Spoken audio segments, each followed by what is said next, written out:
MLC ఎన్నికల్లో vote వేశారు ముఖ్యమంత్రి చంద్రబాబు. మంత్రి లోకేష్ ప్రస్తుతం ముఖ్యమంత్రి చంద్రబాబు మాట్లాడుతున్నారు. లైవ్ చూద్దాం. అప్పుడు మనందరం కూడా ఒక చైతన్యవంతమైన ప్రజాస్వామ్యానికి నాంది పలుకుతాం. అది ప్రోగ్రెస్కి కానీ వెల్ఫేర్కి కానీ భారతదేశ ప్రతిష్టకు కానీ పనిచేస్తుంది. ఈ ఓటు హక్కు అనేది ప్రతి ఒక్కరూ ఉపయోగించుకోవాల్సిందిగా ప్రతి ఒక్కరికి విజ్ఞప్తి చేస్తున్నాం.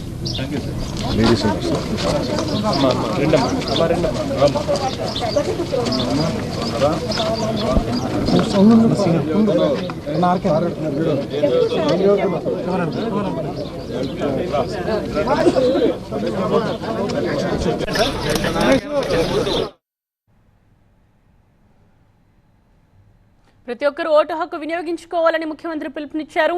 ఎమ్మెల్సీ ఎన్నికల్లో ఓటు వేశారు ముఖ్యమంత్రి చంద్రబాబు. మంత్రి లోకేష్ కాసేపు క్రితమే ఉండవల్లిలోని మండల పరిషత్ ప్రాథమిక ఉన్నత పాఠశాలలో ఓటు హక్కును వినియోగించుకున్నారు. కృష్ణా గుంటూరు గ్రాడ్యుయేట్ స్థానంలో హోరాహోరీ ఫైట్ నడుస్తోంది. ఇక్కడ టీడీపీ పీడీఎఫ్ మధ్య ప్రధాన పోటీ ఉంది.